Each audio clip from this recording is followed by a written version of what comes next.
When the weather warms up, so does the real estate market. Sounds obvious, right? It's true. Spring typically means more home sales. But how will the current interest rates affect people's decisions? What about inventory? Is it high or low? And does that benefit the buyer or the seller? And how do those factors take into account a certain price point or area of the Triad? Now it's not so obvious, is it? That's why you should turn to the Ginther Group to make sense of it all. You need someone you can rely on to assess your situation, read the data and trends, and point you in the right direction.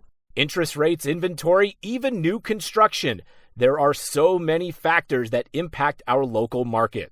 And you should get your information from the folks right here in our backyard.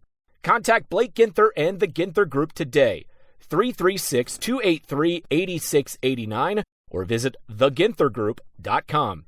Buying, selling, investing, or just learning, whatever you need, start now. And like me, you can become a Ginther Group client for life. This is the Triad Podcast Network. I'm Algenon Cash, and you're locked in. This show is where we host thoughtful conversations about the issues shaping our communities, our economy, and our future. If you value these conversations, then I invite you to support this work. Your donations help us continue bringing together leaders and thinkers who are willing to have honest discussions about our state and economy. Visit lockedin.cash to become a reoccurring supporter. Your contribution helps us continue producing independent conversations that elevate our region. Today's conversation is a little different because I'm a Republican and I've spent a lot of time publicly challenging my own party, not because I've changed sides, but because I believe principles matter more than politics. And right now we're living in a moment where too many conversations are driven by loyalty to party instead of loyalty to truth, discipline, and results. So when a Democrat steps into a deeply red district and says, I can represent you, that deserves more than a headline. It deserves a real conversation, not soft questions, not political theater, but a real challenge. Can you earn the vote of people who don't already agree with you? High Point Mayor Cyril Jefferson is here to answer that. Mayor, thank you for locking in, man. How are you today? I'm good, Algenon. Appreciate you having me on. As always, man, and I should say to my audience, welcome back. You've actually done the show before, so this isn't your first rodeo, and we had a chance to host you for a conversation when you had first got elected to mayor of High Point, and now you're seeking a higher office. So I guess let's start there. You're running as a Democrat in a deeply red district. Why do you believe you can win in the 6th district? Algenon, I appreciate you having me on, and I'm glad this is our second time back. Shout out to all the folks out there listening, and I'm really looking forward to today's conversation. With regards to the race, why I chose to run for U.S. Congress, very simple, Algenon. Current Representative Addison McDowell, when he first got the Trump endorsement roughly 2.5 years ago or so, someone set up a lunch meeting between he and I. We met for lunch to chat. And the very first thing out of his mouth, Algenon, was, Mayor, I want to do this meeting with you because when I go to Washington, I intend to be your partner. I'm going to partner with folks regardless of their political party, because ultimately government should actually work. And in order for it to work, we have to find those common ways for it to work, supporting our local economy, safer cities, so on and so forth. And he said, I want to tell you, even though I got the Trump endorsement, I don't want you to think that I'm one of those MAGA loyalists. Those were his words, not mine. And I said, wow, that's an interesting way to start a conversation. I said, well, I'm grateful that that's your position. Let's find a way to work together. And imagine my surprise then, Algenon, when we get into it. And within the first 90 days of him being in office, we see tariffs that end up having harmful impacts on the High Point furniture market. We see more than $40 million taken from this district for projects that were supporting housing and infrastructure, transportation, education, workforce development. And not only that, but the very first bill that he even sponsors coming out of the House is to rename Dulles Airport after Donald J. Trump. And, you reach out to him about it, and his response was sort of this template, boilerplate response, just simply, hey, the president won with the mandate. We're supporting his agenda. And um, after getting that response a few times, Algenon, it became pretty clear we weren't going to get that partner in Washington that he sort of purported to offer when we first met. It became clear to me that we needed someone who could represent and not just be loyal to one person, but someone who would think about the country, the country's interests, loyal to the Constitution, think about this region. The 6th District is ripe with all types of potential, great history and legacy. And we just want to build on that. And I want to make sure that this region does have that partner and does have that representative in the 6th District. You know, you talk about the 6th District, and I'm very familiar with the 6th District. Friend of mine and former Congressman Mark Walker once represented that district before the lines were redrawn, and Kathy Manning then took the district.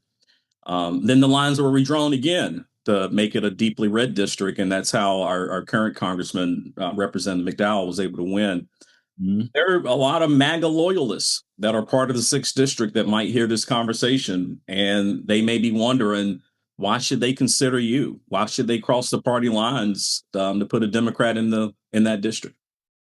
Yeah, I guess there's a couple ways to answer that, Algenon. If a person tells me that they're a conservative, they believe in limited government, fiscal responsibility, being tough on crime, right? Supporting small businesses. I would tell you hands down that this current administration has not been any of that. That my legacy as a mayor of High Point has been all of that and then some. But if you say, Algenon, to me, how do you come and try to persuade MAGA loyalists? Well, that may be a little different, because I think what we're seeing, and trust me, I don't mean to be offensive, but there is an element in our country of folks who say, well, ideologies and, government effectiveness, that's not the true North Star. The true North Star is, what did Donald Trump say we should do? And we'll do that. And if you say to me, can we convince MAGA loyalists? I'm not going to stand here or sit here and tell you that we can convince MAGA loyalists. Some MAGA loyalists will simply say, if you don't support Donald Trump, I just can't get with you. So even though there are people who voted for no more wars, when Trump starts the war, they say, well, listen, Trump's got a reason. Even though they say, we don't like to be taxed, what Trump gives you a tax via tariff, and they say, well, we trust Donald Trump. They say that, we support local economy, but when our economy is taking the kind of hit that it has, you go to them and they just say, look, we support Donald Trump. Those folks, I don't know what to tell them. Because for me, I don't take an oath to a person. I take an oath to the Constitution and to serving the best interests of a constituency. So I can't promise that a MAGA loyalist would hear this and be convinced. I like that response because my audience and anyone who has followed me since this current administration has arrived at 1600 Pennsylvania Avenue know that I do not believe fundamentally nor firmly do I believe that MAGA is conservatism. I do not believe that is traditional conservatism. I think the Republican Party is under siege from populists. And I think when you look at this MAGA movement or this following, it's masked as populism, and it's done to the extreme right. Now, don't get me wrong. I've seen the same happen within the Democratic Party before, where there's this populist type movement that hits the extreme left.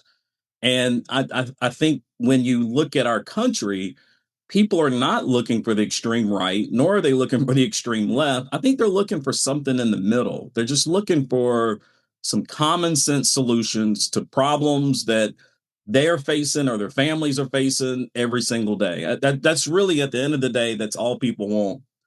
And some of this extremism gets brought into it that plays to people's emotions. And I think to some degree, they are trying, or they're making an attempt to redefine the word conservatism. And as long as myself and others are alive, I just won't stand for it. I've dedicated a considerable amount of my career to being a true conservative and not a populist. And when I look at the Republican Party right now, I see more populism than anything. But here's my question, because you talked a little bit about your record as mayor of High Point and how you've actually championed what you would describe as conservative policies. Are we entering an era where Democrats have just a legitimate opportunity right now to talk to traditional conservatives? And if that's the case, if you believe that we're entering that era, how do you start having that conversation with traditional or ordinary conservatives?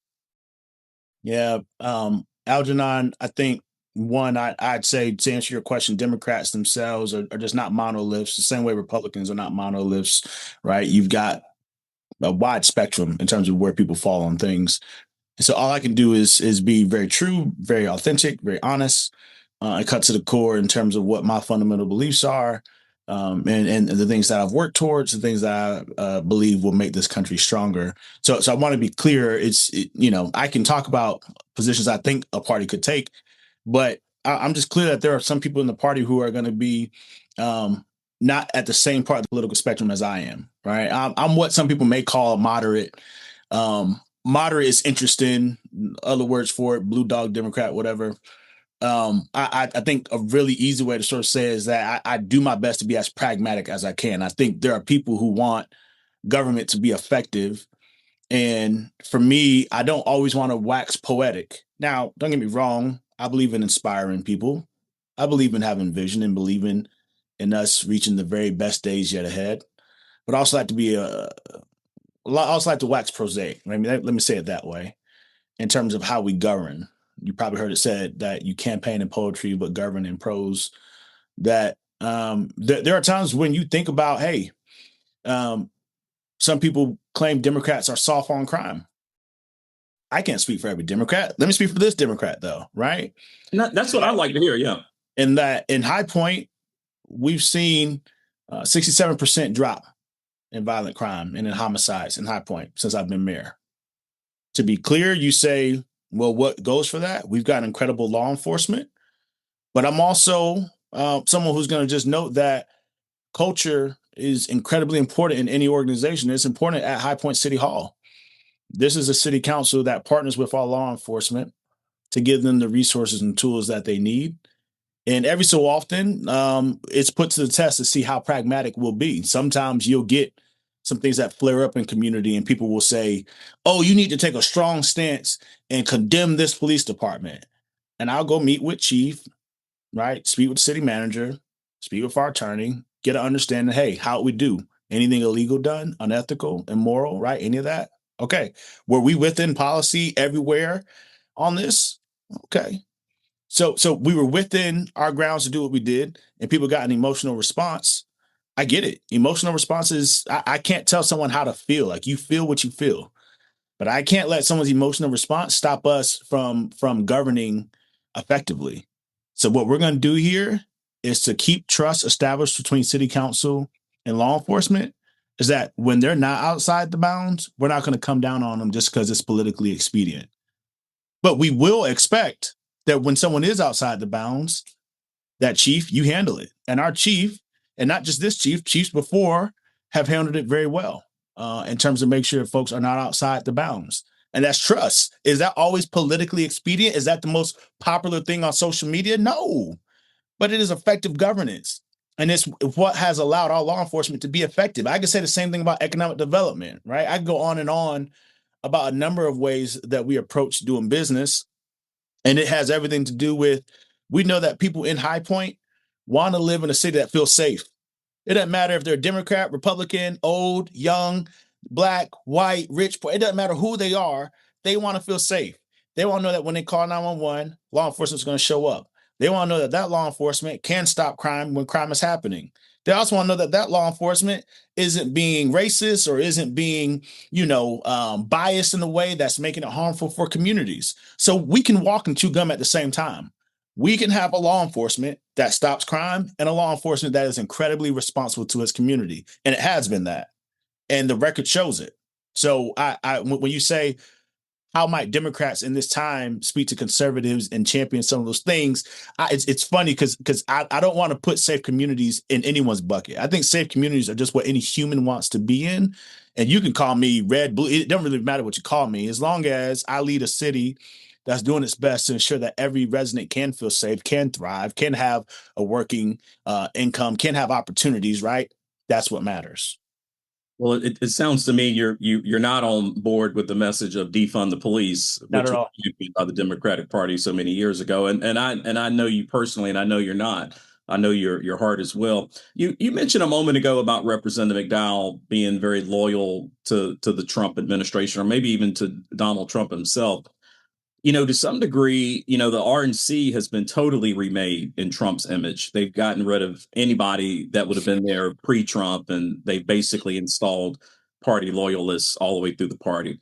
So Mhm. on one hand, I can understand why Representative McDowell may feel like he has to kowtow to what's going on, because if he wants to keep his seat and he doesn't want to be primaried, he has to basically go along and to get along with whatever the Yeah. Republican leadership says.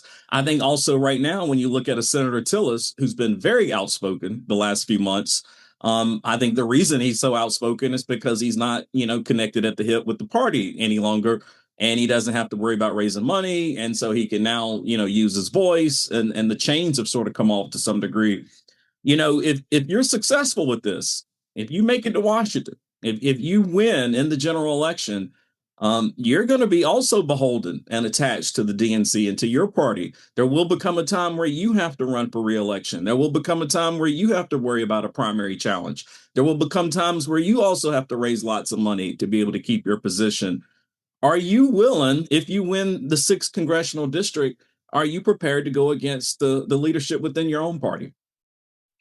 I'm prepared to do what's right for the constituents of this district. So that means that if there's a position that Democratic leadership takes that I don't think is in the best interest of our district, that flies in the face of American values, then yes, I can dissent. That's what American democracy is about. That we're not loyal to people, we're loyal to values. We're loyal to this Constitution because we believe in life, liberty, and the pursuit of happiness for all people. I think I'd be remiss here, Algenon, if I didn't just say this, that there are real reforms that we need in government, real reforms that I've been pushing for. Some of them you may have seen me talk about quite a bit. And one of those reforms has everything to do with term limits for those in Congress.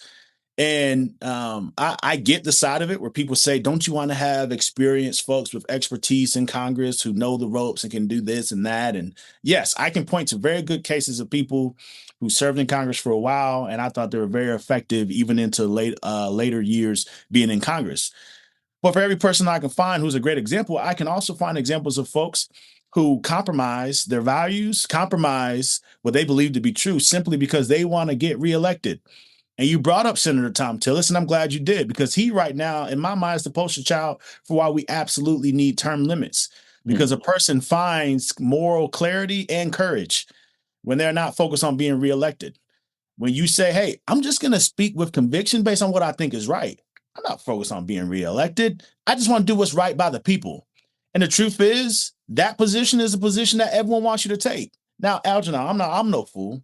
There are people who say to me, Cyril, that sounds really awesome and idealistic. It just doesn't sound like something that can actually happen in our country. If you tell me that can't happen in our country, and I'm just supposed to sit here and believe it can't happen, are you telling me I'm just supposed to give up on America? Am I just supposed to give up on good governance? Am I just supposed to give up on the chance of real integrity in government?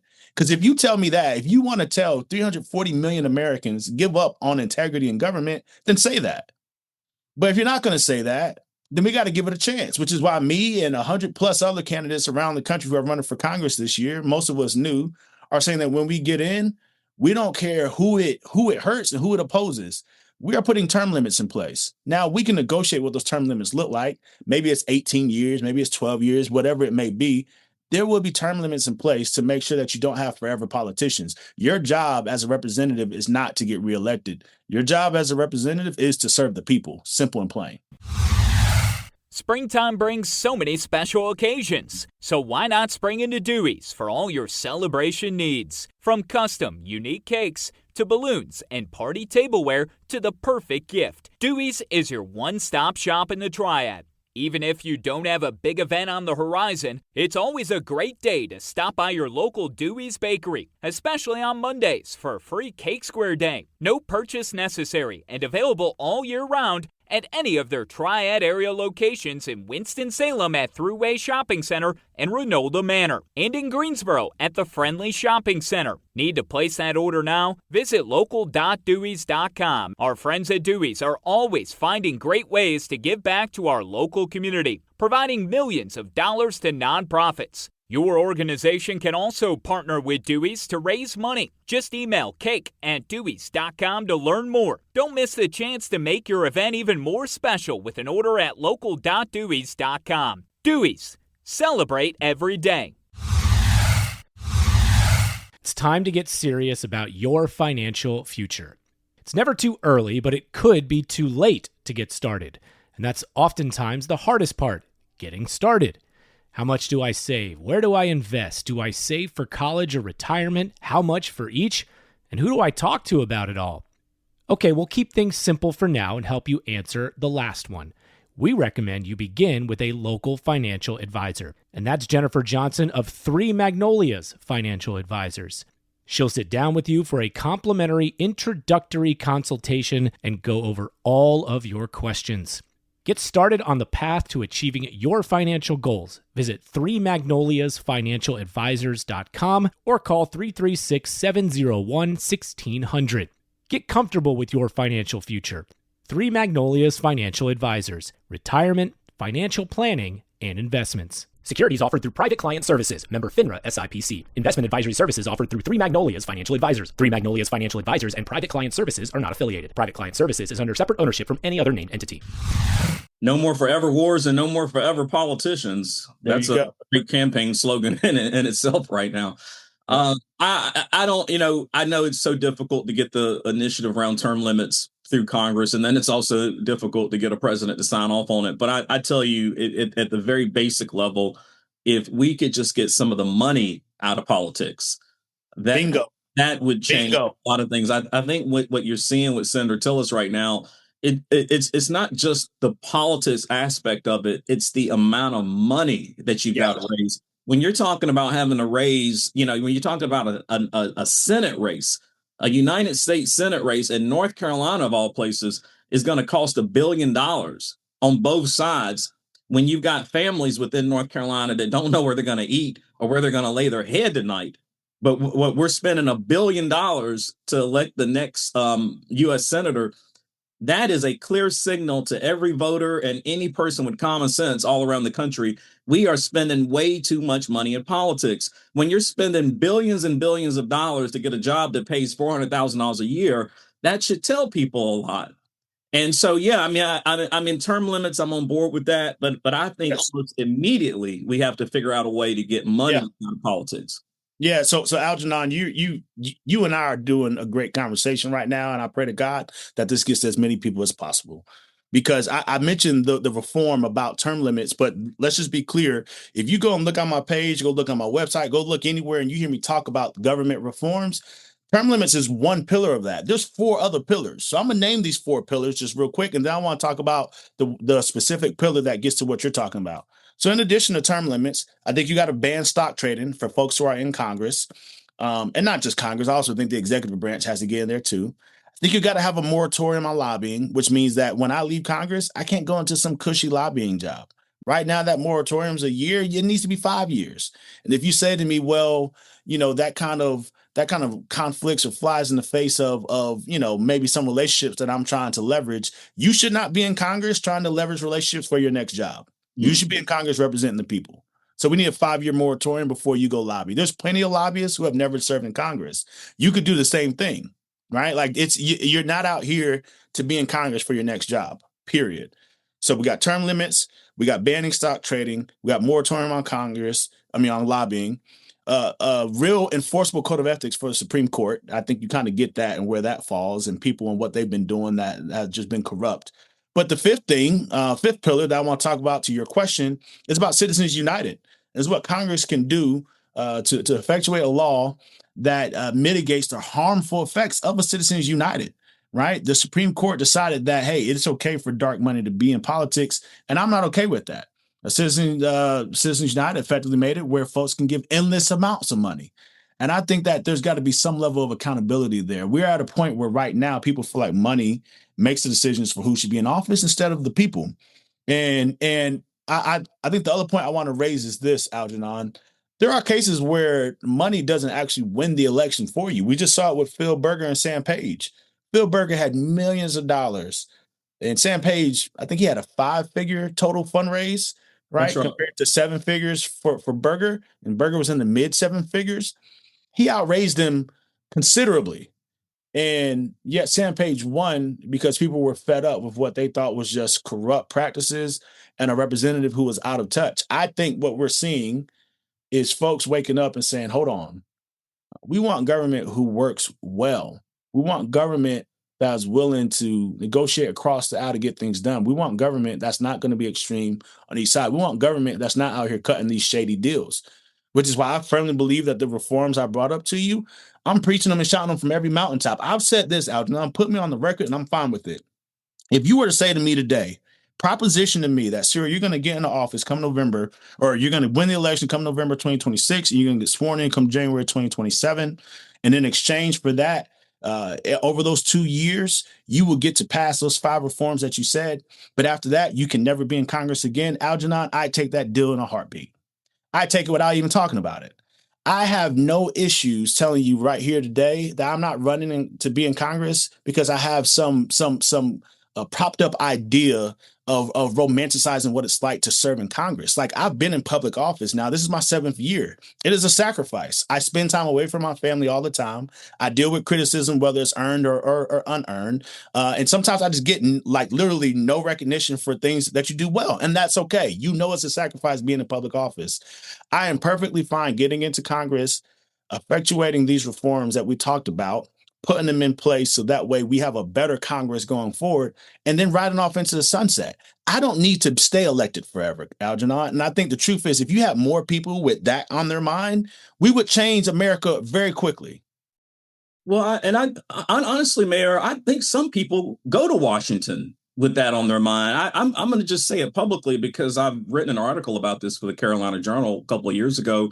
My good friend Mark Walker. I mean, I remember when he first went to Congress. I remember when he won the big runoff race in that district. And when I say this man was pure of heart and went to Congress and went to Washington with the best intentions, but when he got there, something happened. I don't know if they're putting something in the food, Mayor. I don't know if it's in the water. I'm not sure what's going on, but it's almost like when you get there, you forget everything that you promised. You forget all the reasons that you went there. Then all of a sudden you're cutting all these deals to try to hold on to power and influence and your title and your seat when it's not even your seat. I'm so grateful that Senator Berger learned whose seat that really is. That it's not his seat. It's the people of Rockingham County, and they can call you home whenever they're absolutely ready. And then I've seen my good friend Walker come back to North Carolina and play these political games and run for this race and run for that race and do these kind of things. My point is this: it's something about once you get elected to an office of that stature or that level, there's something that just seems to go wrong with people. And the longer they stay up there, the longer they stay away from home, they seem to just forget where they come from. They seem to forget why they were actually put there. So here's one of my questions for you. You've been out in the district. You've been campaigning. I've been watching you. I know you're working hard. I know you've been working hard for the citizens of High Point for 7 years. When you're out in the district, why are people telling you that they want you to go to Congress? What is it that they really want? I understand your 5 pillars, but what does the voters really want you to get done when you get there? I mean, they want government that works, man. They want government that doesn't get caught up in these shutdowns over these positions that just make no sense. Like, they want government to work. Now, again, extremism on either side, I just think has been harmful. I think we saw some of that extremism in Minnesota this past January, where we saw 2 like U.S. citizens literally just gunned down, killed, right? And as far as I know, I don't see any reasonable person anymore trying to justify their murder. No one reasonable, right? You can justify use of force and all types of things when it feels like someone's out of place, but just pulling out guns and just shooting folks, well, I don't see anyone reasonable trying to justify that anymore. People want to see government work, and they believe that they've seen here at High Point a form of government that has been incredibly pragmatic, that's been solutions oriented, that has been innovative, that's been true, that the promises that were made were also promises kept. And look, the things I talk about, you could cut me open and you find that those are just things true to my core. And I don't know what's in the food, Algenon, in DC, to your point in the last question. Maybe I pack lunches all the time or something. I don't know. I am perfectly fine. It can't be the money, because you get up in Congress. I'm not saying that, look, the salary I think is roughly but $200,000, somewhere in that range. And so I think maybe for some folks, they feel like that's a dream come true. I think $200,000 is a good amount of money to make, but to sell your soul for $200,000 a year is just not worth it. There are plenty of ways that you can keep your integrity and make $200,000 a year. If you work hard enough. I do believe in that. I'm one of those people who believes that if you work hard, you grind, you have the grit, you make sacrifices, right? You outcompete the next person, then you can make yourself up to a point where you're making that kind of money and you don't have to worry about selling your soul. I am very true to what I say. And most people from this community, I mean, they've seen me grow up. They've seen me be that educator who worked in communities and thought about how to make High Point fertile ground for young people and work relentlessly to make that happen. And that's something we believe in. I think the other reason why I'm hearing from people that they want to support this race is that they are just really fed up with what they're seeing in DC. They feel that they got sold a bad bill of goods. They like that the border was secured, but every other thing feels like it's a failing grade at this point, whether it's what we're doing internationally, what we're doing with regards to immigration, what we're doing on the economy. And they just want something better. So, well, Mayor Jefferson, if you happen to win in November, we're going to have to ask the First Lady to make sure she's packing you lunches. If you make it to the Capitol building, we don't want you eating the food or drinking the water. Take your own, because I'm telling you, there's some type of a pollutant up there once you get into DC. A couple more questions before I'm gonna run out of time. One of my deepest concerns have been, and I'm not in the 6th district, I'm in the 5th district, but one of my deepest concerns have been is that Congress is supposed to be a co-equal branch of government. And when you look at the way Congress has been run roughshod over since this new administration came in, it feels like to me and so many others that have watched politics for a great majority of their life, have participated in a lot of different issues. It just feels like to me that there's no more accountability, there's no more oversight, there's no more supervision. It looks like Democrats are going to take control of the House in November, possibly even the Senate, if we stay on the course that we're on right now with the number of retirements and people saying that they're not coming back to the United States Senate. If you're victorious in November, what are you prepared to do as a congressman to reassert your authority as a co-equal branch of government?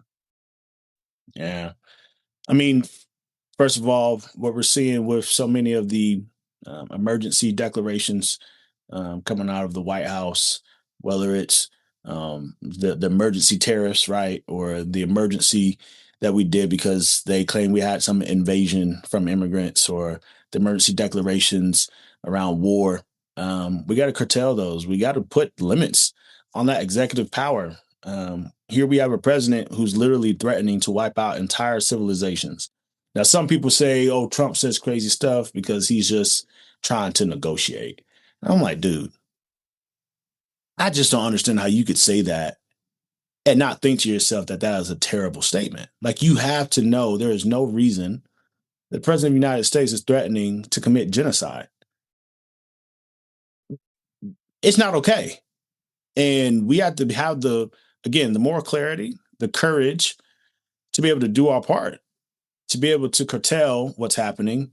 And it doesn't mean we have to oppose the White House on every single thing. There's going to be some things inherently, hopefully, that this White House actually tries to get right. Some people say, where might you find some of that alignment? I would have worked very hard to secure the border from the beginning.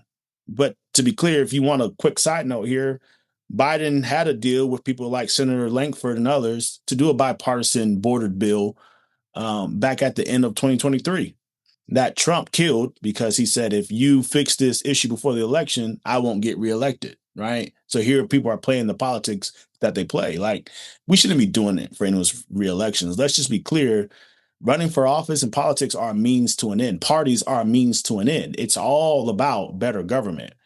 And, if I had one wish, Algenon, actually, if I had a few wishes, I'd use one of those wishes on this, that at some point we go from having just the two major parties that we have right now, and that if we had a third and fourth major party, then I think you'd see just a little more individuality. You want to see people go to these extremes. There'd be better places for people to fit into. Because right now, I mean, there's folks, and I don't blame them, who see a Republican or see a Democrat and make real assumptions about where those people fall on the political spectrum. Because they see, like, to your point, you say, well, Democrats had a stance to defund the police. I'd argue to you there were some Democrats, a considerable amount of them, who had that as their position, and a lot of Democrats who did not. And yet it's seen as a Democratic position, right? There's a lot of Republicans, quite frankly, who embrace neo-Nazis. Let's just be honest. But I got a lot of Republicans who are just not racist, right? Like, they're not. But that's just what it is. Like, people make these perceptions in their minds. I know it wouldn't solve all the problems, but somehow finding a way to give people more opportunities. I think the duopoly is a problem. And look, does that get me in trouble with the Democratic Party for saying that? Maybe. I don't know. I hope the Democratic Party doesn't think my allegiance is to them. I hope they know my allegiance is to the people. And you give me a stage to debate that with anybody, and we see how they do. Tell me that you think I should be more loyal to a party than to the people. Go ahead and say that. I don't think anyone would say that. No, I totally agree with you. And, I've been a Republican. I always joke, but it's like somewhat true. I've been a Republican since I was in the fifth grade. I cast a straw poll vote for George Bush in the fifth grade against Michael Dukakis. Not even because I totally understood the parties. I think I was just trying to rebel against what my mom said. But I do believe that I look at my own evolution.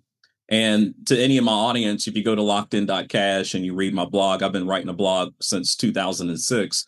And I've never taken a post down, Mayor. I leave them all up because I want people to see the evolution of how I've evolved, on how I see certain issues, what I think about politics, and what I think about select issues. And you can see that arc if you actually go to that website. And I agree with you. I think we need more space right now for independence. I think we need more space for people that don't quite feel like they have a home in either party. I would describe myself right now as someone that is wandering the political wilderness to some degree. I don't feel like I have a home with Republicans, but I don't particularly feel like I have a home with Democrats either.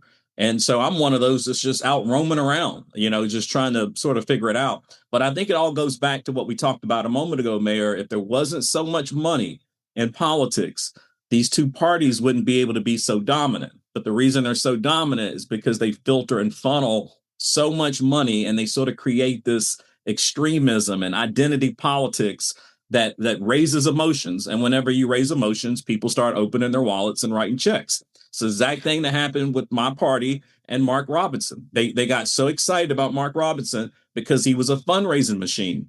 However, they weren't willing to look at what he was saying in those rooms and what he was saying behind those closed doors to be able to raise that money. And so I think a lot of this continues to come back home to that single issue that we've got to figure out how to get money out of politics so that we can truly allow policy making. Because, Mayor, where I get excited, I don't get excited about politics. I get excited about policy making, public policy that can change communities, that can change lives. And I think we've got to get back to that common sense policymaking. Here's my final question before I let you go. Trump has really opened the door to executive authority. And I try to keep reminding Republicans that he's opened the door that, quite frankly, if you see a Democrat come into the Oval Office, you may be terrified by some of the things that they're willing to do with all these open doors that Trump is leaving behind. When you're talking to your fellow Democratic colleagues, do you think, I'm fast forwarding a little bit here to 2028. Let's say we get a Democratic president in. Are we on board for even more of the same, but maybe a different type of extremism? Or do you think we ever get back to some type of a moderate position? My hope and belief, Algenon, and maybe I'm just this eternal optimist, but I have to believe that somehow we get back to common sense politics. I have to believe that. I have to believe that there are people who want to be above reproach. If I didn't believe that we could get back to that, I wouldn't be running today. So what that means for 2028 and who ends up being the winner of that, I couldn't tell you. What I'd say is right now, we may not have a clear picture of who that candidate's going to be on the Democratic side. I hope whoever they end up being, let me say more than hope. I believe whoever they end up being, they're going to be someone with an understanding that to get this country back on the right track, it doesn't mean you go exactly in the opposite direction of where we've been going the past couple of years. It means that you understand we have to be above reproach. There's some things that have been going that are so incredibly corrupt that we can't do that anymore. And we have to find a pragmatic path forward. And, let's remain civil in the way that we do that. And let's keep believing in that sort of better future that we all envision for our great country. We got to go another 250 years. So that's what matters. Whether you agree or disagree with Mayor Jefferson, this is the kind of conversation we need more of. Not noise, not performance, but real dialogue about leadership, accountability, and what it actually means to represent people. If you value these conversations, then I invite you to support the work. Your donations help us continue bringing together leaders and thinkers who are willing to have honest discussions about politics, business, money, and the community issues most important to our state and country. Visit lockedin.cash to become a reoccurring supporter. Your contribution helps us continue producing independent conversations that elevate our region. You can also subscribe to my podcast on YouTube, Apple, and Spotify. Share this episode and send it to a friend. I'm Algenon Cash, and until next time, y'all stay locked in. The executive producer of the Locked In podcast is Algenon Cash for WGC. The associate producer is Tim Beeman for Such and Such Media. This podcast is copyrighted and cannot be reproduced without express written consent of WGC.